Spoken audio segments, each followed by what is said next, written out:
The world is too small, our wisdom too limited, our time here too short to waste any more of it in winning fleeting victories at other people's expense.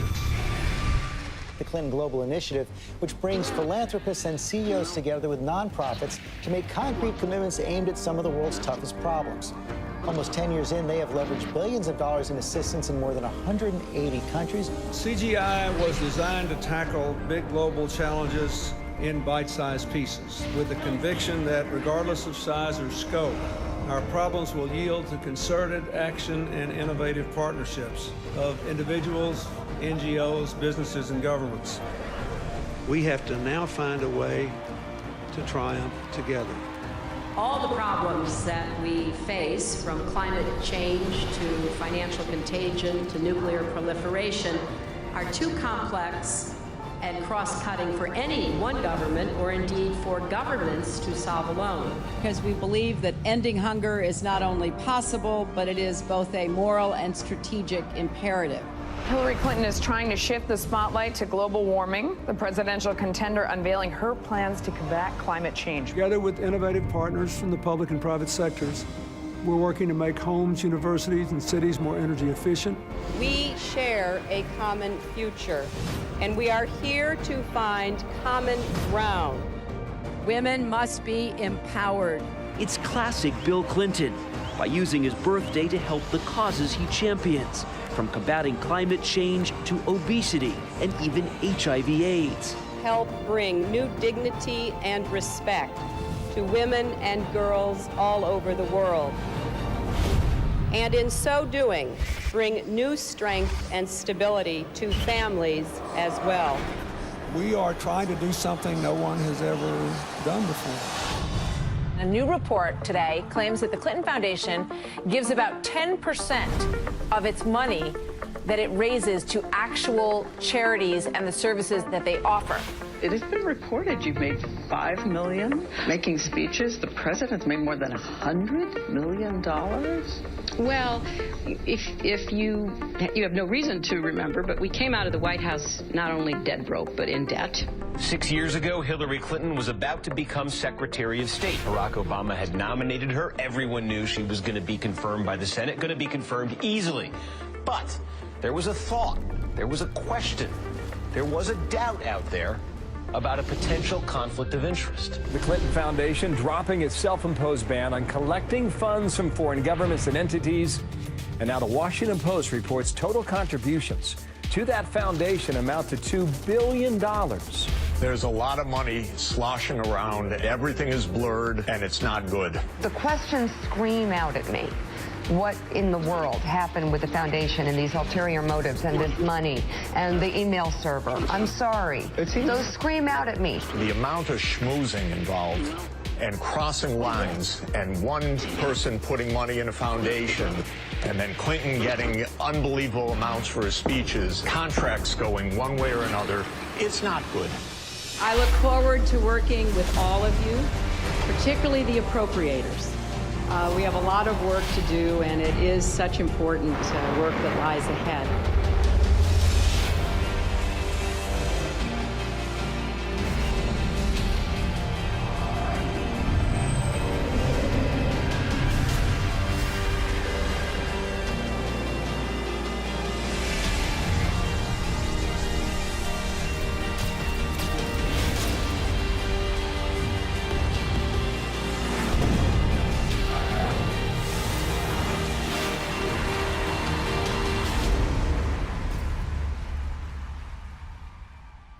We did this with a very simple strategy.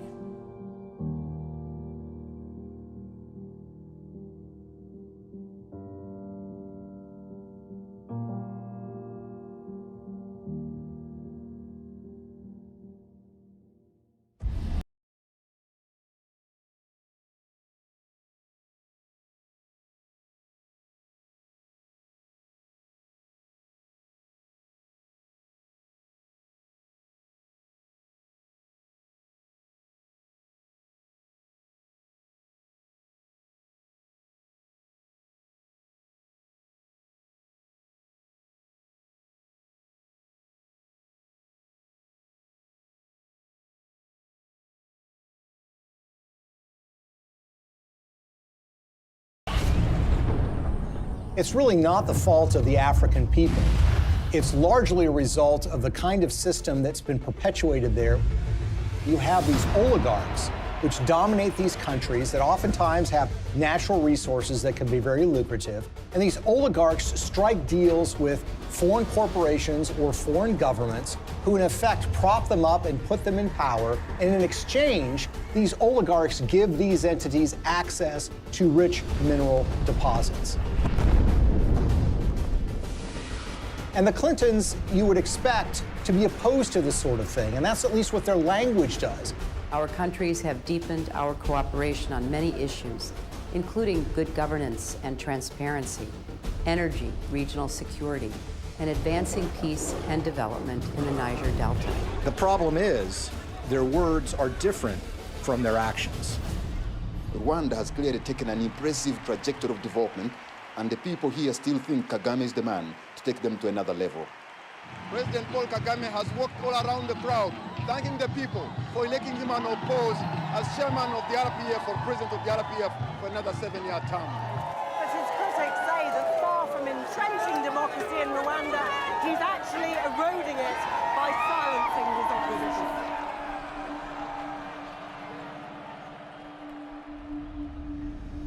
Paul Kagame has been praised by Bill Clinton and the Clinton Foundation.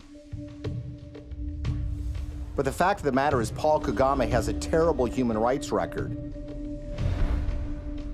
He's accused of aiding military operations in the neighboring Democratic Republic of Congo, and that actually forced the recruitment of child soldiers. The UN has identified him as being involved in activities that entailed massive human rights violations.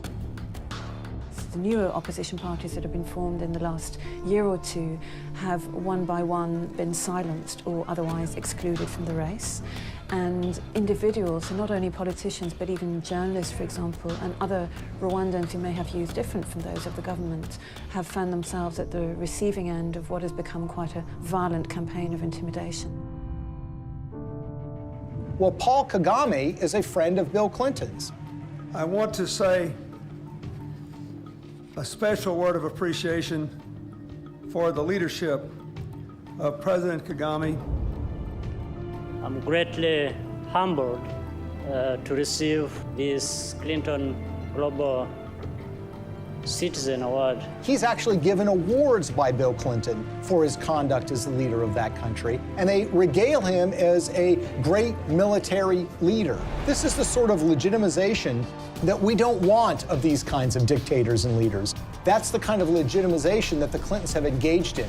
And they've done it in a way that creates commercial opportunities for donors and friends and allies who want to do business in Africa.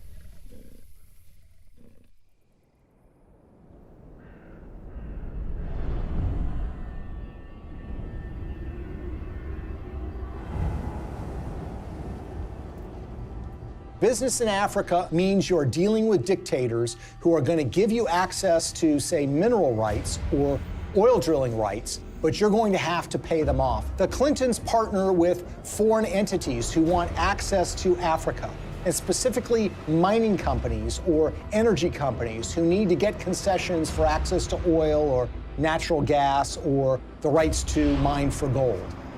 Those two make a powerful alliance because these companies will give money to the Clintons, either in the form of speaking fees or in the form of donations to the Clinton Foundation. And the Clintons will then, in effect, do their bidding before the halls of power and corridors of power in Africa. And they will go to foreign governments and encourage them to do business with individuals who are putting money in their pocket. And this leads to some amazing fits of behavior that, in a way, are just reminiscent of 19th century colonialism. A perfect example of this is Ambassador Joe Wilson. Joe Wilson is a longtime friend of the Clintons. In fact, he endorsed Hillary Clinton in the 2008 presidential election. And it was also thought that he might become a senior official in Hillary Clinton's State Department. But the fact of the matter is Joe Wilson was up to something far more nefarious during Hillary Clinton's tenure as Secretary of State. In 2009, shortly after she became Secretary of State, when Wilson was the vice chairman of a company called Jarge Capital, they took out a 50-year lease on 400,000 hectares in South Sudan. South Sudan was in the middle of a civil war, and this lease was actually signed with warlords who were involved in the civil war. These individuals who were engaged in massive human rights violations, including the massacre of opponent tribes. And basically what Joe Wilson was engaged in was something called investing in sovereignty changes. They were basically cutting deals, lucrative deals, worth potentially hundreds of millions of dollars with these warlords. And the expectation was simple. These warlords would take power, then they would give them access to these lands where they could make huge amounts of money exploring for natural gas, exploring for oil, and for mineral rights. Ambassador Joe Wilson isn't the only Clinton friend and foundation donor who was working in war-torn countries. Swedish mining investor Lucas Lundin has pledged $100 million to the Clinton Foundation. He did that in 2007. And his most lucrative mining operations are in the war-torn country of the Democratic Republic of Congo. This is a country that perhaps has the most horrific human rights situation on the face of the earth. By the time Lucas Lundin made his $100 million pledge to the Clinton Foundation, his Congo operation was making, quote, staggering profits, end quote, according to his own financial statements. His overall capitalization was $20 billion. But for those profits to remain staggering, U.S. policy under Hillary Clinton had to remain unchanged. That's a problem. Hillary Clinton, as a senator back in 2006, supported something called the Congo Relief, Security, and Democracy Promotion Act. As the law's name implied, the goal was to bring reform to Congo. That's not something that Lucas Lundin would want. So in 2009, when Hillary became Secretary of State, she reversed course 180 degrees and went from supporting reform in Congo to supporting the status quo, which is exactly what Lucas Lundin would want, who of course had committed $100 million to the Clinton Foundation. But Congo isn't the only scandal-plagued country where Clinton benefactors have made millions. Africa's most populous nation, Nigeria, is full of promise, but fulfilling that promise is sometimes a struggle. Plagued by corruption and mismanagement, the resource-rich country has a poverty rate of over 50%. Look at a country like Nigeria, which is really a cesspool of corruption. In fact, people will say it is perhaps the most corrupt country in the world.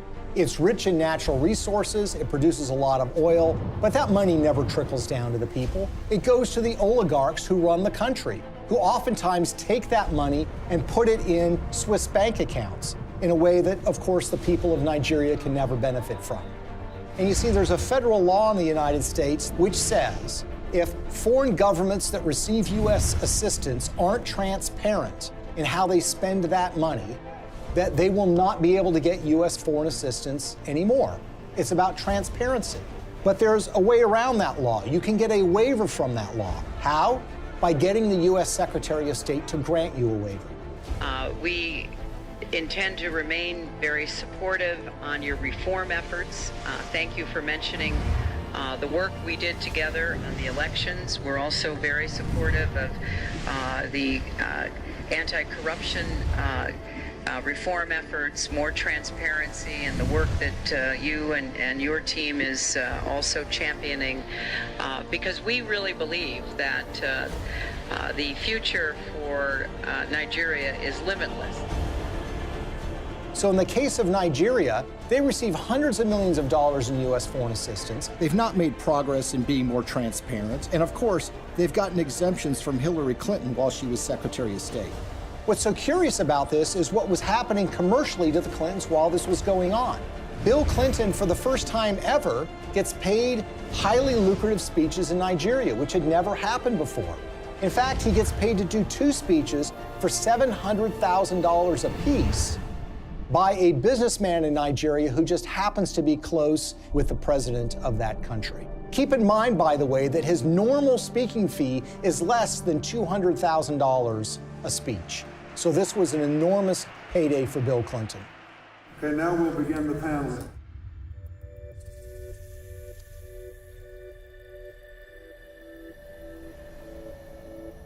One of the pinnacles of power in that country is a gentleman named Gilbert Chagoury. Gilbert Chagoury, who has committed $1 billion to the Clinton Global Initiative, is connected to another individual in the Clinton orbit. That would be Mark Rich, the billionaire who was on the FBI's 10 most wanted list that was suddenly and surprisingly pardoned by Bill Clinton in 2001. Mark Rich, you might recall, is somebody who was trading oil with the Ayatollah Khomeini of Iran at the same time that the Ayatollah was holding 50 Americans hostage. He also had a long history of busting UN sanctions by trading oil with the apartheid regime in South Africa and a whole host of other nefarious governments. Well, Gilbert Chagoury, the high Clinton donor, was business partners with Mark Rich. Together, they sopped up oil assets in Nigeria and sold them on the oil market for the benefit of a corrupt individual who was leading Nigeria at the time, named General Abacha. Abacha smuggled, by some estimates, $4 to $8 billion out of the country and put them in European bank accounts. Gilbert Chagoury was indicted and convicted in Europe for helping him to do that. He was charged for aiding and abetting a criminal enterprise and on money laundering charges. And the suffering that ends up being done here is by the people of Nigeria, who see their leadership getting a pass from the United States. The elites in those countries are getting rich, the Clintons are getting rich, and the money somehow never trickles down to the people of Nigeria. Sadly, this theme of resources not trickling down to those most in need is a common one when it comes to the Clintons.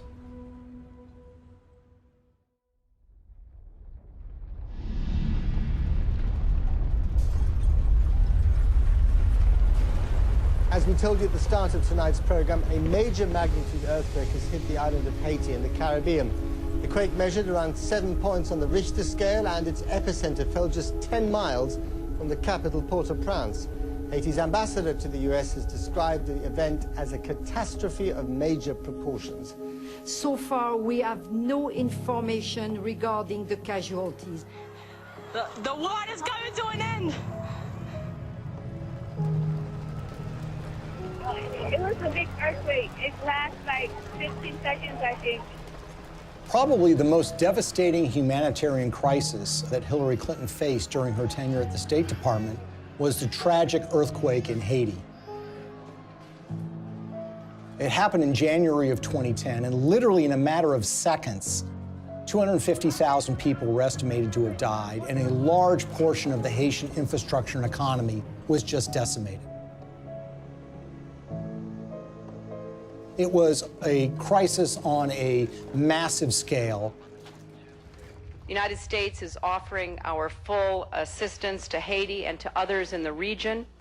We will be providing both civilian and military disaster relief and humanitarian assistance, and our prayers are with the people who have suffered, their families, and their loved ones.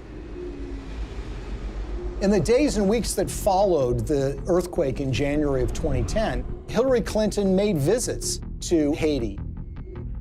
And here's the latest on Haiti. U.S. Secretary of State Hillary Clinton arrived in Port-au-Prince just about an hour ago.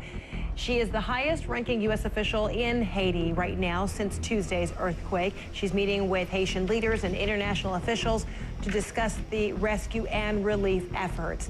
In fact, on her first visit, which occurred days after the earthquake, they literally had to stop traffic going in to the airport at Port-au-Prince. There, of course, were relief supplies that were being flown in, but that traffic was stopped so the Secretary of State could come and assess the damage. There is a perception, and there have been complaints or reports of bottlenecks, that there's a lot of aid coming in, but it's very hard to get it out to the people who need it.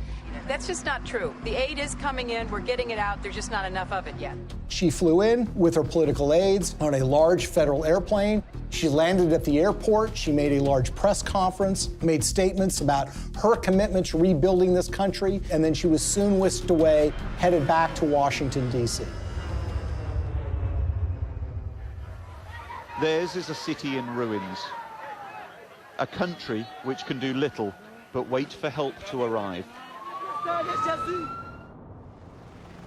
The international community responded in the way that you would expect it to. That is, large amounts of money were committed, up to $13 billion from international relief organizations. And of course, you had the official role of the State Department, which would be point on U.S. taxpayer dollars going to Haiti for the purposes of relief. I want to assure the people of Haiti that the United States is a friend, a partner, and a supporter. Hillary Clinton's State Department would oversee the reconstruction effort, with Chief of Staff Cheryl Mills responsible for the allocation of U.S. tax dollars through USAID. And Bill Clinton, already appointed Special Envoy to Haiti for the United Nations, was named co-chair of the Interim Haiti Recovery Commission, along with a former Haitian Prime Minister. I hope it will be rebuilt in a much stronger and more sustainable way, and I think the Haitians want that. So this was clearly a Clinton operation from the beginning. Now, the Haitians had their own ideas about how best to rebuild their country. They wanted new roads. They wanted buildings rebuilt. And that's what you would expect. This is how you recover from an earthquake. The problem is that the Clintons had their own agenda, the interests of major donors who had a vested interest in spending that money in Haiti in ways that would benefit them. And so you immediately had this clash between the Haitians and the Clintons. And Haitians complained almost immediately that they were shut out of the decision-making process, that it was really Bill Clinton and a few of his friends that were calling the shots in the IHRC.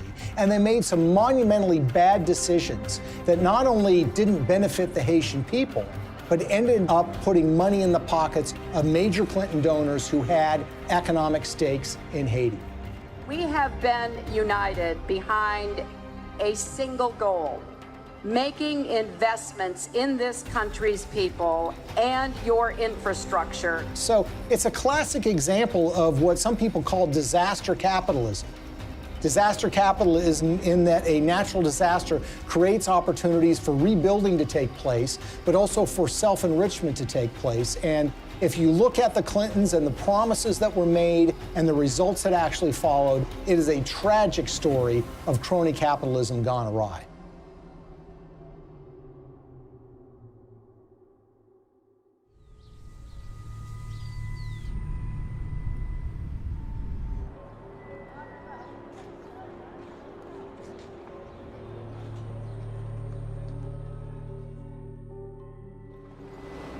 The single largest relief project that the United States committed taxpayer dollars to, $124 million to be exact, was a project called Caracol, a textile factory that was built in the northern part of the country that was supposed to create some 60,000 jobs and was supposed to create tremendous economic growth. There's a problem here already. You see, the earthquake affected the southern part of Haiti. The northern part of the country was entirely unaffected. But who were the beneficiaries of this? Companies like Gap, Target, and Walmart, to name a few. The Caracol factory was built, but it didn't create 60,000 jobs. It created barely 5,000 jobs. But the major American companies who got textiles tariff-free, made at low wages, benefited enormously. And the end effect on the Haitians was very, very minimal.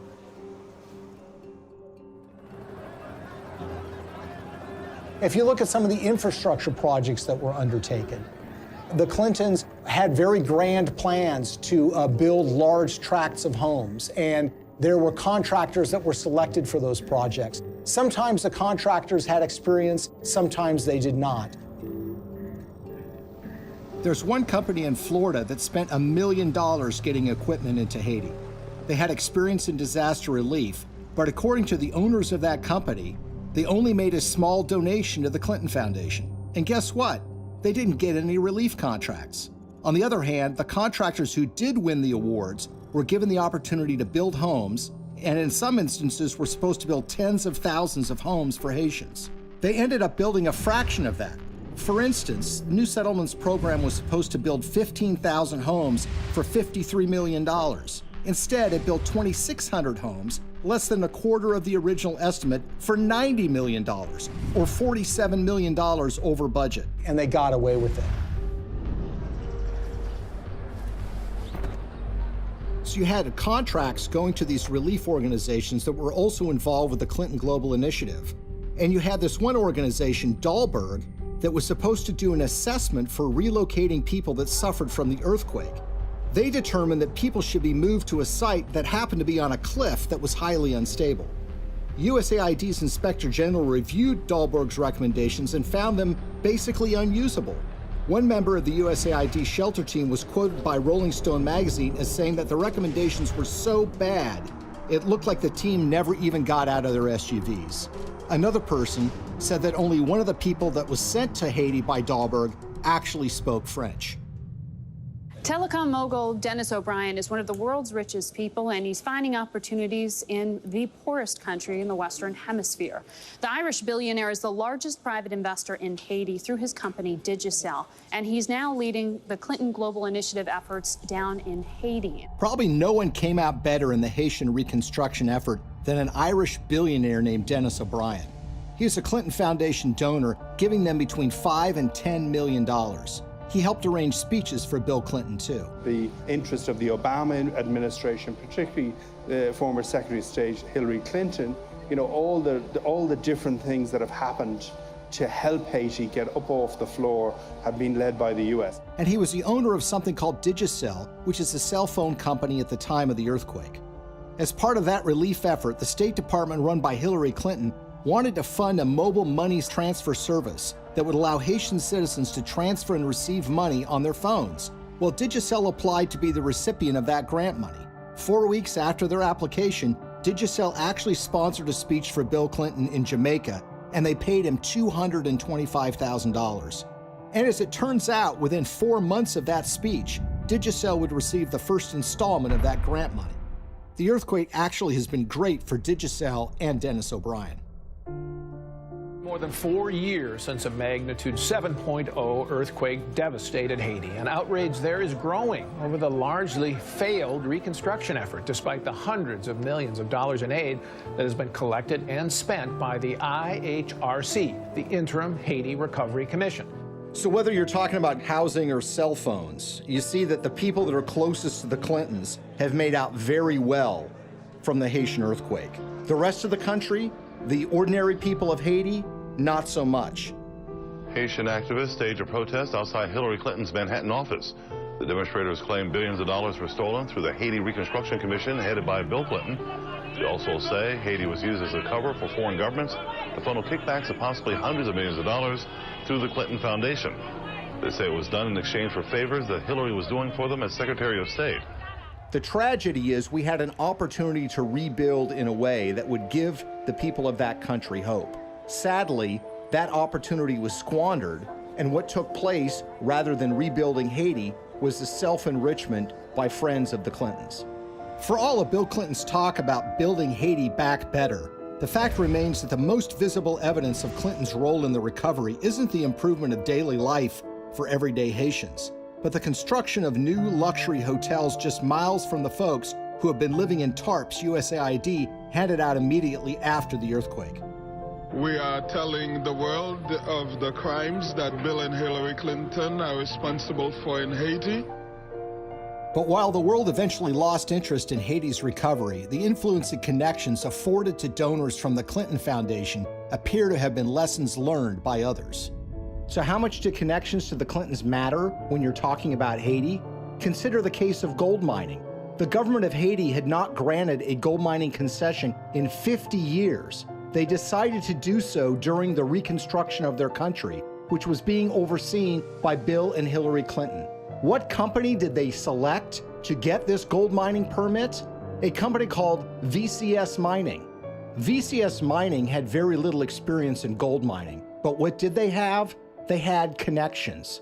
Shortly after they got that concession, someone joined their board of directors. It just happened to be Tony Rodham, brother of Hillary Rodham Clinton. It was a true disaster that followed the earthquake, which was the natural disaster. This was the man-made Clinton-caused disaster in relief that led to the wasting of enormous sums of money, the enrichment of elites that were friends with the Clintons, and the Haitians were left in a situation where their life was really not much better than it was the day after the earthquake happened.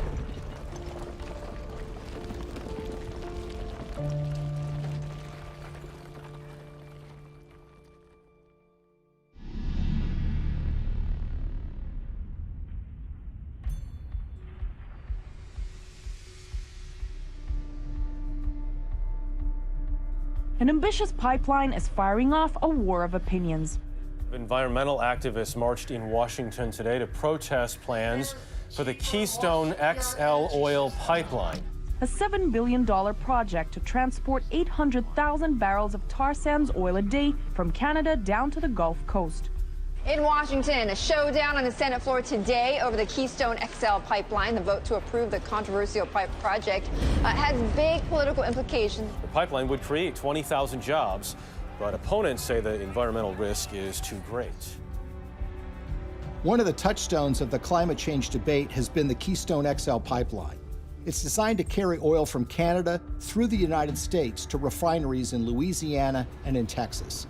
The environmental movement has wholeheartedly rejected this deal from the beginning because they believe that it's going to further contribute to the problems of climate change. Pipeline. 1. We are the people. 2. You can't ignore us. 3. Now, you would think that the Clintons would be opposed to the Keystone XL pipeline deal because of those concerns. And perhaps they might be, except for one or two problems, or should I say 1 or 2 million problems. You see, when Hillary Clinton became Secretary of State in late 2008, there was already an issue related to the Keystone XL pipeline sitting on her desk. She was going to have to sign an environmental and economic impact statement and decide whether the Keystone XL pipeline should go forward.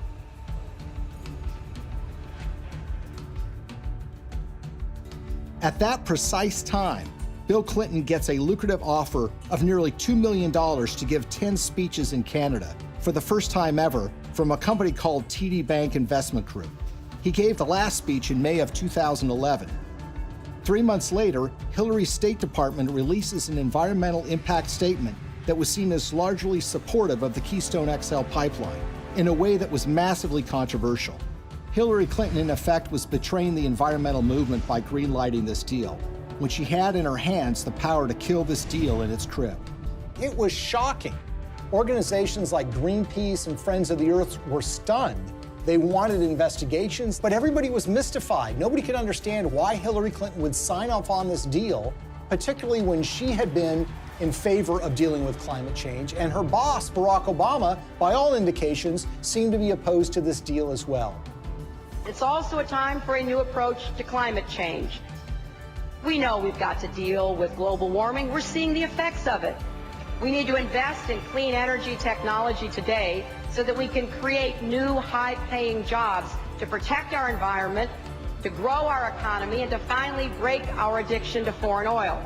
How did we go from the Clintons being in favor of fighting climate change and dealing with fossil fuel dependence to Hillary Clinton signing off on the Keystone XL pipeline? The evidence that we found was that it was about the money. This was not a philosophical change. This was not a new way of thinking about global warming. This was a way of taking $2 million in cash to essentially buy a decision by the Secretary of State.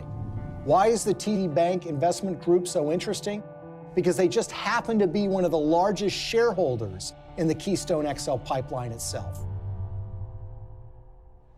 When we looked at Bill Clinton's pattern of giving speeches, we looked at who was paying him, when they were paying him, and if they have ever paid for a speech before. What's so stunning is that TD Bank had never sponsored a speech by Bill Clinton before. And then suddenly, in late 2008, when Hillary Clinton has been announced to be the Secretary of State, and when sitting on her desk is the matter of the Keystone XL pipeline, they suddenly decide to sponsor these speeches. And when people realized that the Clintons had pocketed about $2 million at the precise time Hillary Clinton was making this decision, it all now suddenly made sense. Because as we've seen repeated over and over and over again, when it comes to the Clintons, you have to follow the money. And in the case of the Keystone XL pipeline, they seem to have abandoned their principles, their commitment, as it was, to combating global warming and dealing with our dependence on fossil fuels. They jettisoned that when $2 million showed up and suddenly came out in favor of the Keystone XL pipeline. When you see this sort of pattern of behavior, you can't come to any other conclusion that it's a system of pay to play. And again, other entities appear to have picked up on this business model too. Well, Bill Clinton has been paid enormous sums of money over the years to give speeches. On average, he gets a little less than $200,000 per speech. But something happened in late 2008. his speaking fees skyrocketed after he'd been out of office for years. The reason was his wife had become Secretary of State. In fact, 11 of the 13 speeches for which Bill Clinton has been paid $500,000 or more occurred precisely when Hillary was the most powerful diplomat in the world.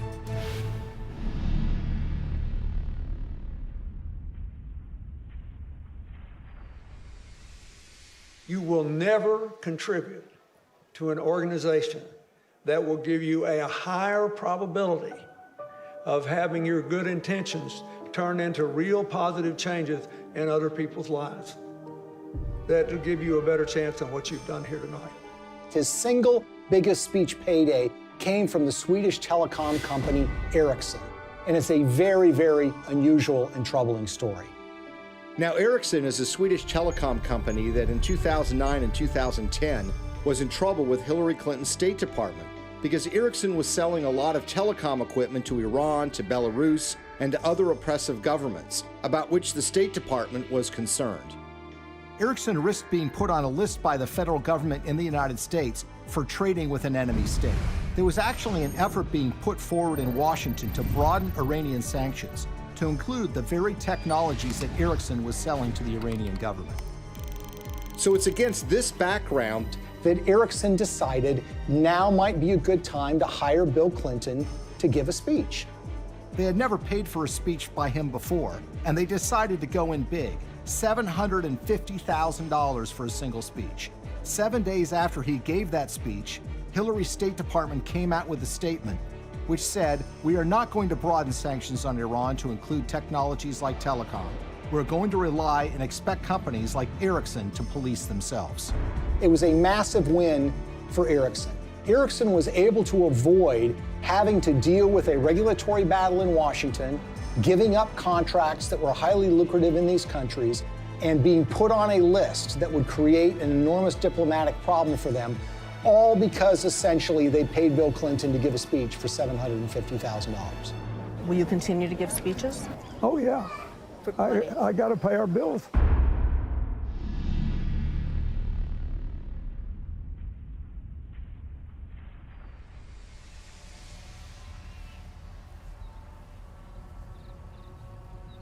So the question is, why do we see the Clintons reversing decades of policy positions that they've held so closely on issues like human rights and environment?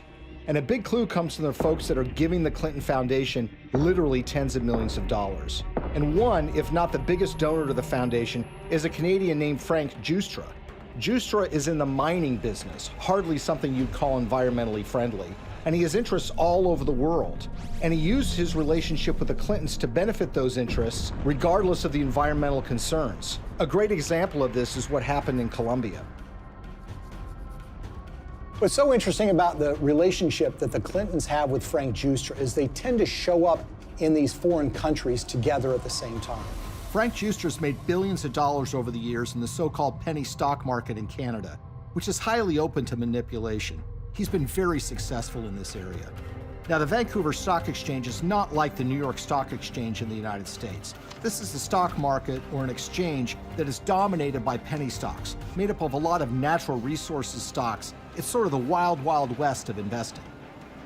It's called Dodge City sometimes. And the reason is because there's a lot of speculators, there's a lot of misinformation that's put around, and there are a lot of mining companies that don't really have any assets, but will proclaim to have gotten the rights to some lucrative gold mine, let's say, and then they send that news out to the public in the hope that it will lead to a flood of people buying the penny stock so the shareholders can sell their assets.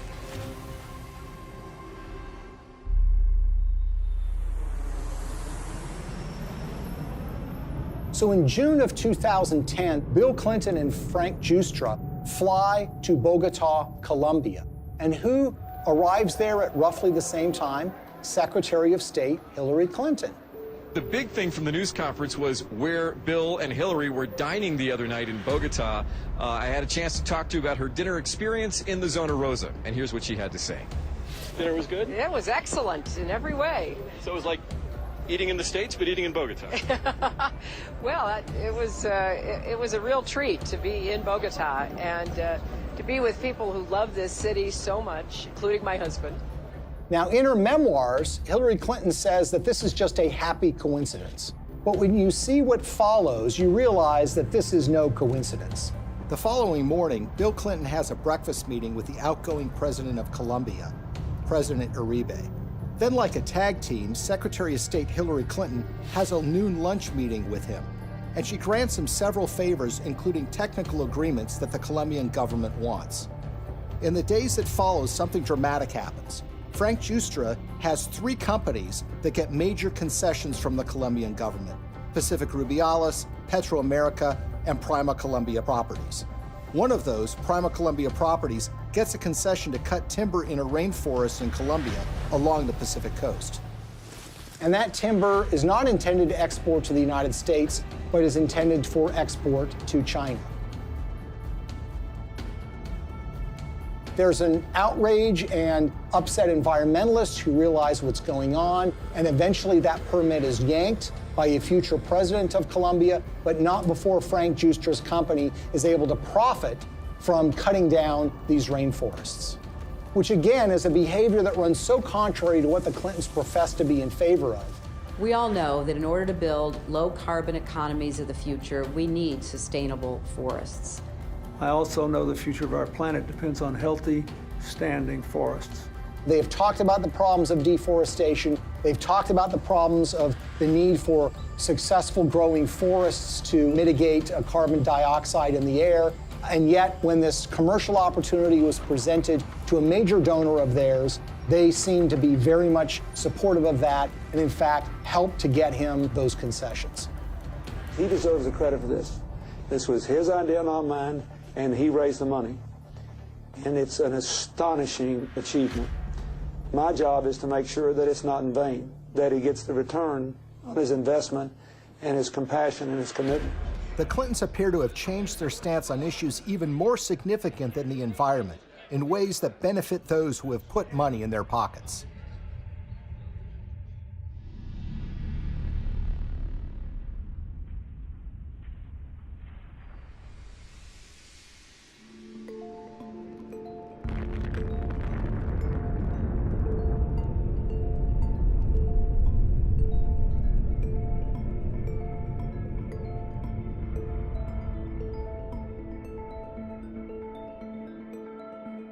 I represent a president and a country committed to a vision of a world without nuclear weapons and to taking the concrete steps necessary that will help us get there.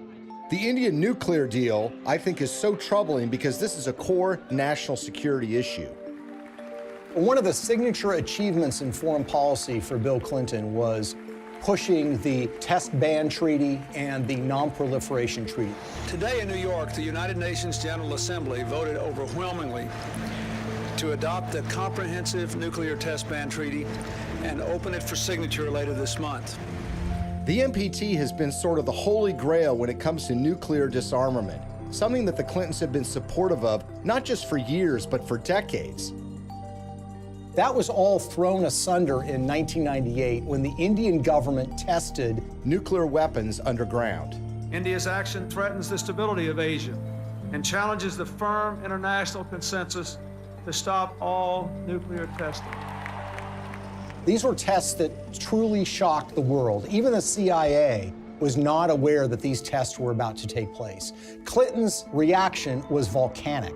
He felt betrayed by the Indian government, and as a result, he imposed sanctions on India, essentially saying, you're not going to get access to U.S. nuclear technology until you sign the NPT, the Non-Proliferation Treaty. In 2005, the Indian government wanted to get these sanctions lifted. Not only do they have an interest in expanding their civilian nuclear base, they live in a neighborhood where some pretty tough customers and rivals have nuclear weapons themselves.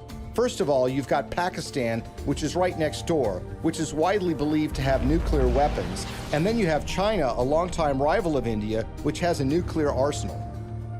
The Clintons said that they were in favor of giving the Indian government some access, but the problem is it didn't go nearly as far as the Indian government wanted.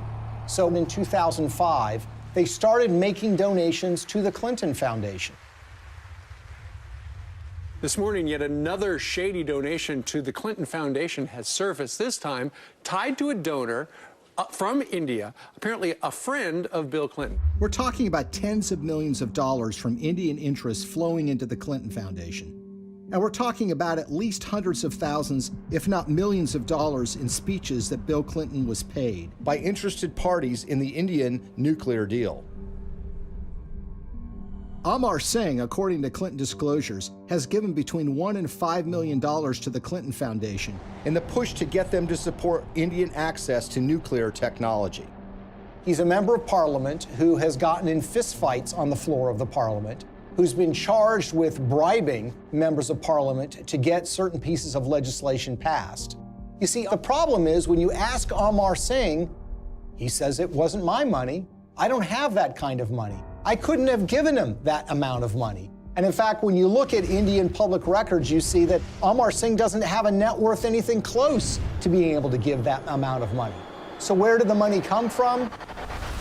Well, sometimes the most obvious answer is the correct one. Sant Chantwal is an Indian businessman who has been close to the Clintons for years. He pledged to raise $5 million for her 2008 presidential campaign. And Bill Clinton was at his son's wedding. They actually named him as a trustee of the Clinton Foundation.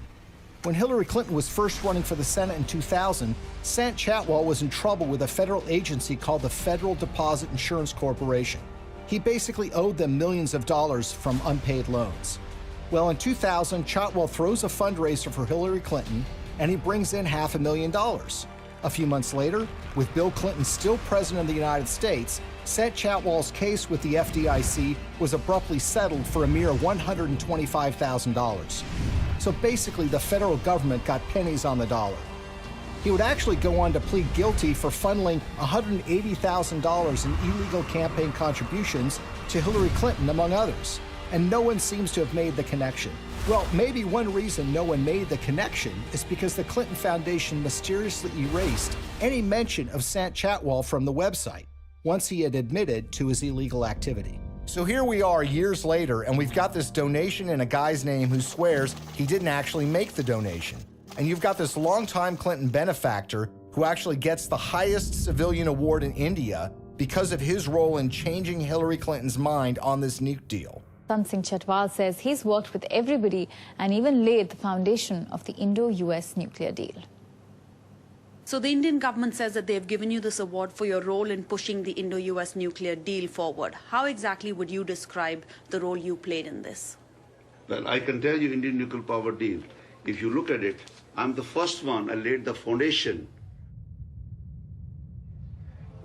On the eve of the vote in 2008 to approve Indian access to U.S. civilian nuclear technology, Amar Singh, who barely knows Hillary Clinton, had a 2-hour meeting with her where they discussed the Indian nuclear deal. Amar Singh says that the dinner meeting resulted in her telling him that she was supportive of the deal and that she was making efforts to make sure that the deal did get through. And lo and behold, by 2008, Hillary Clinton was fully in support and in favor of this policy in a way that was a complete reversal of the position that she had taken before. In other words, the flow of money had led the Clintons to change their positions on the Non-Proliferation Treaty, and specifically, India getting access to U.S. nuclear technology. This was a decision that was wholly out of step, wholly inconsistent with a progressive liberal agenda. Hillary Clinton made a decision of reversing her previous position after the flow of funds to the Clinton Foundation, and her husband gave some speeches in India. But this wouldn't be the last time Hillary reversed herself regarding nuclear weapons technology. Shockingly, Bill and Hillary would end up receiving money from folks that were looking to make something happen a lot closer to home.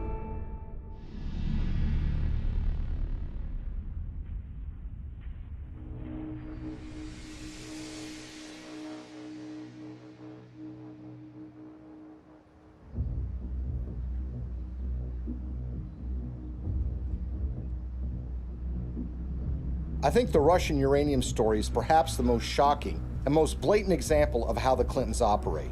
This is a story about the Russian State Nuclear Agency, American uranium, $145 million in cash, and the Clintons. At the end of the day, this is a story about buying influence and selling influence. The Clintons are the sellers of influence, the Canadian investors and the Russians are the buyers. Bill Clinton had gone to the Central Asian country of Kazakhstan in 2005 with Frank Giustra.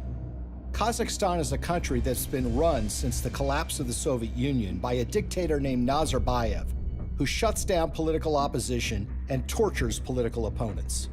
The ostensible purpose of the visit to Kazakhstan by Bill Clinton was to talk with Nazarbayev about AIDS, HIV. The problem is Kazakhstan really does not have an AIDS, HIV problem. So that explanation really doesn't make sense. What makes far more sense is that Frank Giustra wanted access to very lucrative Kazakh uranium mines. Kazakhstan is one of the largest producers of uranium in the world. Bill Clinton arrives there with Frank Giustra, and they have a series of meetings with Kazakh officials. There's a press conference where Bill Clinton stands with the dictator of Kazakhstan and he praises the human rights record.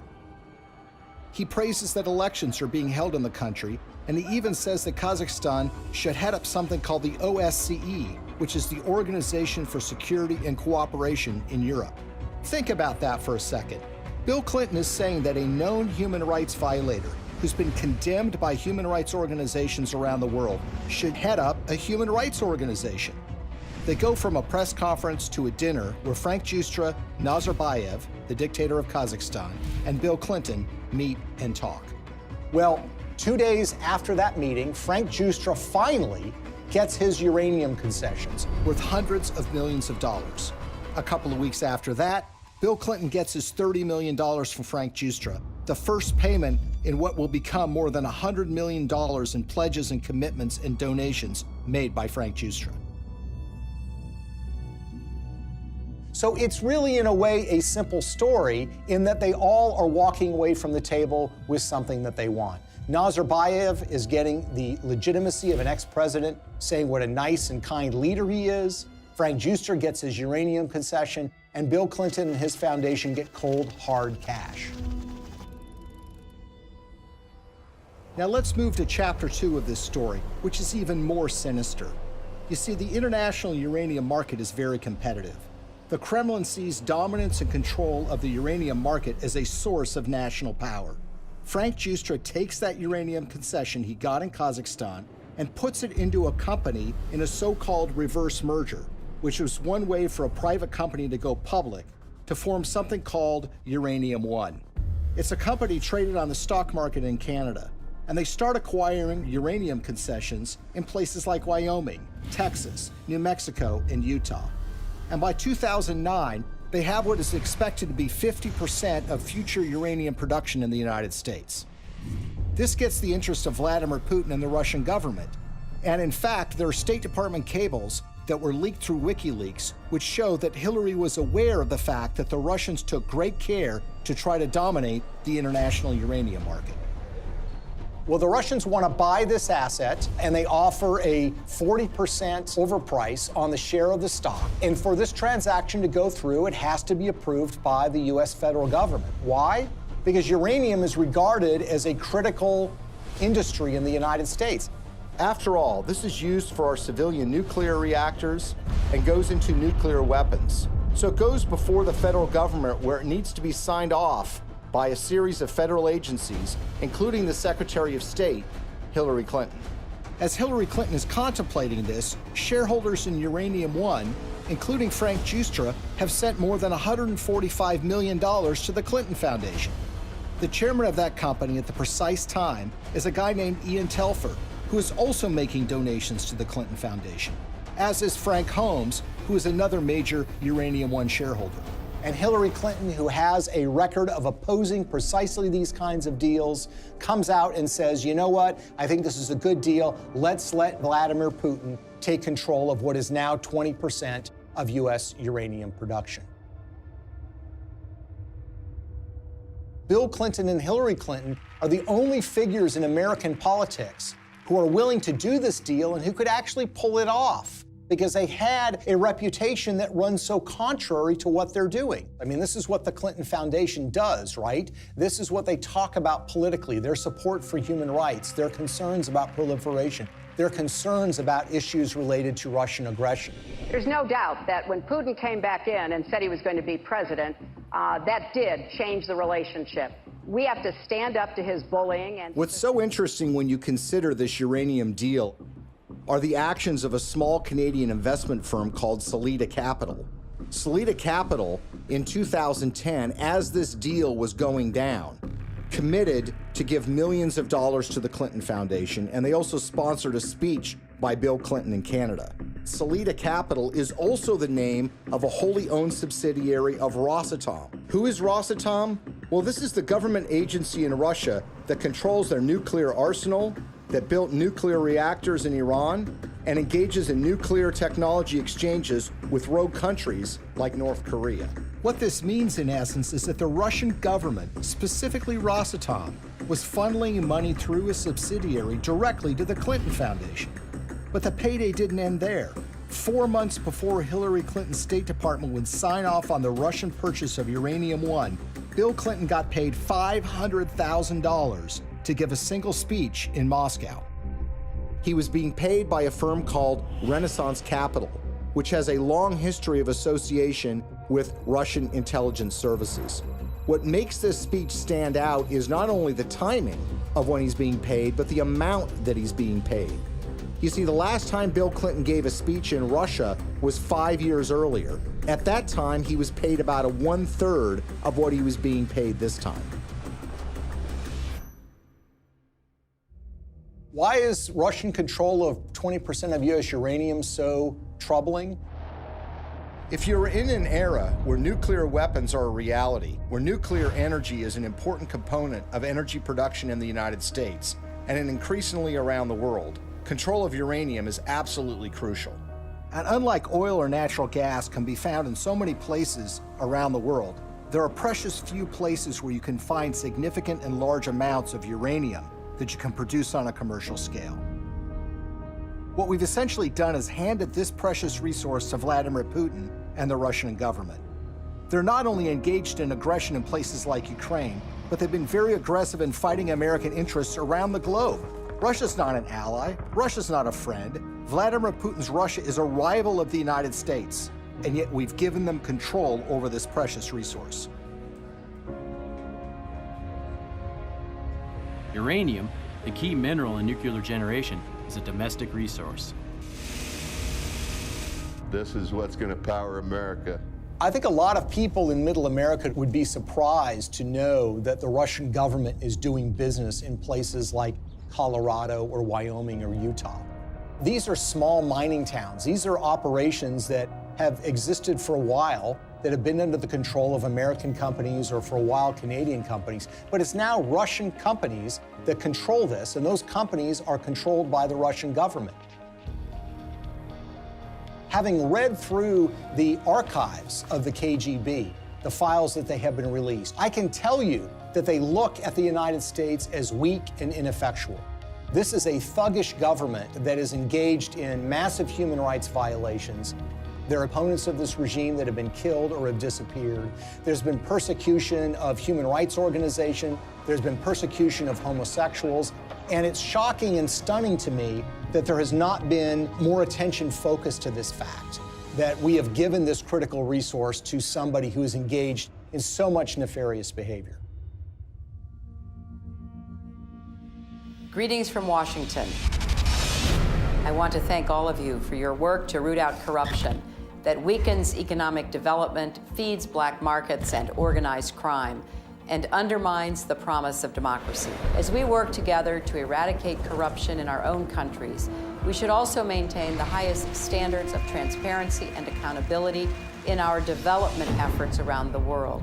Corruption in emerging markets and fragile democracies undermines the confidence of citizens and investors alike, while responsible governance helps to foster sustainable economic development and political stability. I believe in the oldest adage in American politics, which is follow the money. Enormous amounts of money have flowed to the Clintons. from foreign governments, foreign financiers, and businesses. Some of that money lands in their pocket. Some of it lands in their foundation. It's a pattern we've seen repeated over and over and over again all around the world. It's not a coincidence. Money exchanges hands and favors are done. Now Clinton friends and supporters will say there's no smoking gun. But look at American political history. People are convicted all the time for a pattern of behavior where, for example, they're engaged in insider trading on the stock market. So, for example, you have a foreign corporation or a foreign government that wants something from the State Department while Hillary Clinton is Secretary of State. They will make a large payment to the Clinton Foundation. That will be followed by favorable action on their behalf. If that happens one or two times, you might say, look, it's just a coincidence. But when you see the pattern recreated over and over and over again, you have to recognize that these events are connected. They've created a model for massive self-enrichment that allows you to go into so-called public service, but get extremely rich at the same time. And when friends and allies say that the Clintons aren't really that interested in money, their actions show otherwise. What's so shocking to a lot of people is that making of that money requires them to betray their progressive values, the environment, labor unions, women's rights, human rights. The Clintons are doing business and growing rich with the favor of the very individuals who you would expect to be their political opposites. For a very long time in American history, and probably still to this day, one of the worst things that could be said about you as a politician is that you are on the take from foreign interests. What the Clintons have essentially done is busted down the door and robbed the bank of that concept. So when people think of the Clintons taking foreign money, they think it's maybe an insurance company from Great Britain, or they think it's from a supermarket chain in Canada. The fact of the matter is a lot of that money comes from the darkest, worst corners of the world. Are countries like Nigeria and Russia in the habit of giving money to politicians and not wanting something back? The Clintons are glad to take this money. It's made them fabulously wealthy. But what has it done for us? Before we had to worry about money from Wall Street and big labor. Now we have to worry about it coming from around the world and infecting our politics and damaging our politics, everything from our uranium policy to our human rights policy. Nothing seems to be safe anymore. How is this not corruption? How is this not a crime? With the Clintons, nothing is sacred. Everything is for sale. But we are the ones who are paying the price. Maybe, just maybe, the American people are tired of being sold out.